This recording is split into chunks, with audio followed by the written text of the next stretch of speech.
ये हैरानी होती है कि आज इस कदर हमारी एजेंसीज जो इंडिपेंडेंट मानी जाती थीं, जिनको प्रजातंत्र और संविधान का रक्षण करना होता था, आज इस तरीके से झुक गई हैं और झूठ के आड़ में, और जिन्होंने गद्दारी की है पॉलिटिकल पार्टी के साथ, उनके साथ आज खड़ी हुई दिखाई दे रही है। इतिहास गवाह होगा कि इन लोगों ने अपना ईमान, धर्म सब संविधान की तरफ नहीं, उन लोगों की तरफ रख दिया जो सत्ता में है। बहुत स्पष्ट है, प्रजातंत्र का हवाला देते हुए जो 77 पेज लेटर भेजा है, या प्रजातंत्र का हवाला देते हुए प्रजातंत्र का गला घोटने का काम आज इलेक्शन कमीशन ने किया है। और मैं तो इनको इलेक्शन कमीशन भी नहीं कहूंगी, मैं कहूंगी entirely compromised institution of India. तो जो हुआ है, हम इसको सुप्रीम कोर्ट में, हम माननीय उद्धव बाला साहेब ठाकरे जी ने कहा ही है कि हम सुप्रीम कोर्ट में तो इसको चैलेंज करेंगे ही, पर कहीं ना कहीं इनको भी आत्मचिंतन करना पड़ेगा। आज ये शिवसेना के साथ कर रहे हैं, अगली बार कहीं और किसी और राज्य में हो सकता है। कुछ एमएलए की खरीद फरोख्त कर आप पार्टी का पक्ष और पार्टी का चिन्ह जो उनका पूरा वजूद है आप किसी और को दे सकते हैं।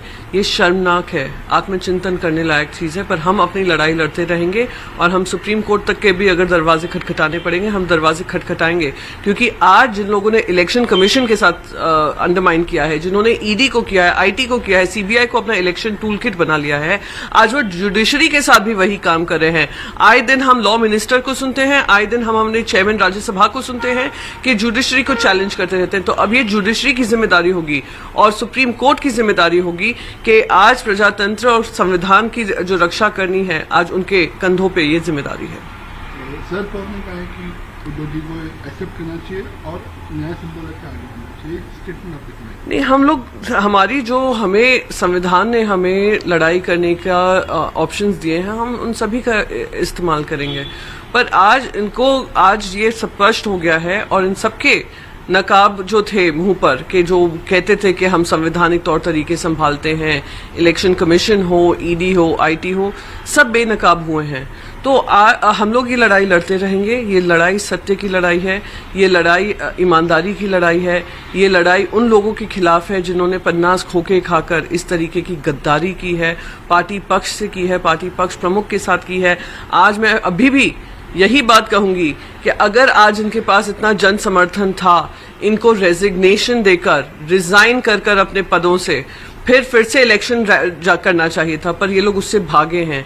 इन लोगों ने ईडी, आईटी, ईसी का इस्तेमाल कर इन लोगों ने जो ये रंग रूप रचाया है, ये उजागर करने की जिम्मेदारी भी हमारी है। आदित्य ठाकरे ने चैलेंज भी किया था, सीएम को किया, आप वंदे मां के लिए, तो ये भी एक चैलेंजिंग, एक हम देखा भाजपा पॉलिटिक्स में ये चैलेंजिंग वो भी हमने देखा। अरे हम कहते हैं कि आप कहीं नहीं जाकर लड़िए, आप अपने थाने क्षेत्र में लड़ लीजिए, लड़कर दिखा दीजिए, जीत कर दिखा दीजिए।